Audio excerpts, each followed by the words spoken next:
Naredimo nekaj dobrega. Ta november. Zadnji dan dobrodelne akcije Radia Celje in Novega tednika.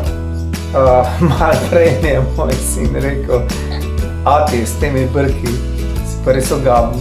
Ampak, važen je namen, sem razložil, zakaj sem pustil te brke. Prvič v življenju, drugače sem pustil vedno brke in malo brade. Jaz upam, da bomo šli mogoče z nekaterimi malo boljše volje v novo leto, da čim prej pozabimo tole leto 2020 in vsem poslušalkam, poslušalcem lepo upajte na čim lepše leto 2021. Živijo.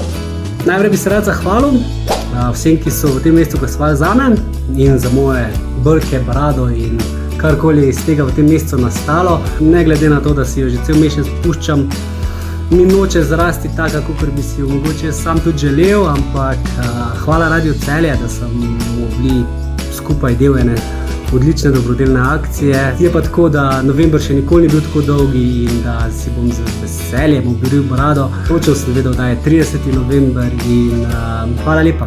Še kdaj. Eto, pa sem se obril končno po enem mesecu in tole so moji brki. Zdaj moramo itak imeti maske gor, ne, tako da... Tadam! A ne, a hočete videti?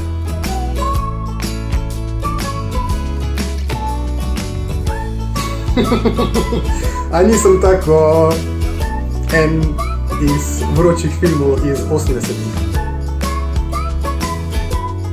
A ne? No tako, akcija je končana, upam, da ste se vsaj malo nasmejali. Predvsem pa najlepša hvala vsem vam, ki ste glasovali, ki ste pošiljali SMS-e in tako darovali 1 evro za Društvo uroloških bolnikov Slovenije. Hvala še enkrat, no jaz pa bom zdaj po svetu hodil takle.